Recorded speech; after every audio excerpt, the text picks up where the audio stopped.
So for me, it was just sort of like incredible that this was the place that we had to go to get our news, was often the places that often hated us. So after departing from that entire kind of universe of media, I began to notice something similar happening on social media, specifically within gender critical, quote unquote, spheres. I don't really like the word gender critical, but I won't get into that today.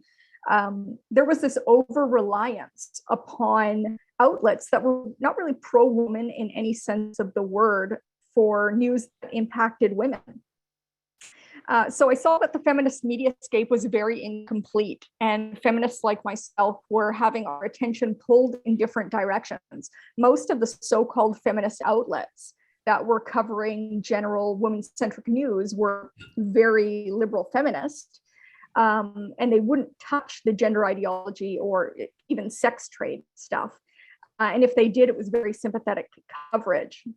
And then the outlets that were covering gender ideology and sex trade stuff from like a critical angle were all very right-wing and hated feminism. So I noticed that there was this gap. I thought it was a shame that it was kind of embarrassing and stupid for women to be directing their clicks, attention, and money to outlets that were grifting off of issues that interested them, but didn't really care about feminism or women's rights or women's humanity on literally anything else, right? All they really cared about was grifting on this very sensational gender ideology war that happens to be impacting us right now. But in mid-2021, I actually got the opportunity to start working with a small feminist outlet, and I approached them and I pitched the idea of pivoting their coverage into the news sphere to try to fill that gap. At the time, this was 4W. I had been doing some freelancing for them in 2021, but in the fall, I actually just outright told them that they should be doing quick news, they should fill this gap, they should be, serving the needs of this incomplete feminist mediascape. I took the reins in the back end. I brought on some writers and we began pumping out news and breaking stories in a way that 4W had never done before. And I don't think really anyone else from the pro-woman side of things had ever done before. And audiences responded extremely well. I think 4W managed to quadruple its readership in the time I was there.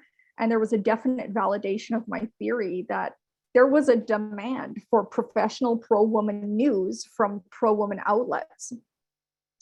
My time there did come to an end in January, but it wasn't for nothing, because me and the amazing Genevieve Gluck, she is at Women Read Women on Twitter. She's an incredible feminist activist. We managed to get together, launch our own outlet, and we were trying to basically serve the same function that we had served while we were at 4W, and that is Reduxx. We launched Reduxx on January 18th, though we sort of ran into so many technical issues at our first 2 weeks of launch that you can tack many weeks onto that. And we've actually been in launch ever since, because our official website isn't quite done yet. And we were having 1 million different issues on Twitter and Instagram and whatnot. And really what Reduxx was trying to do was continue to test the theory that I had with respect to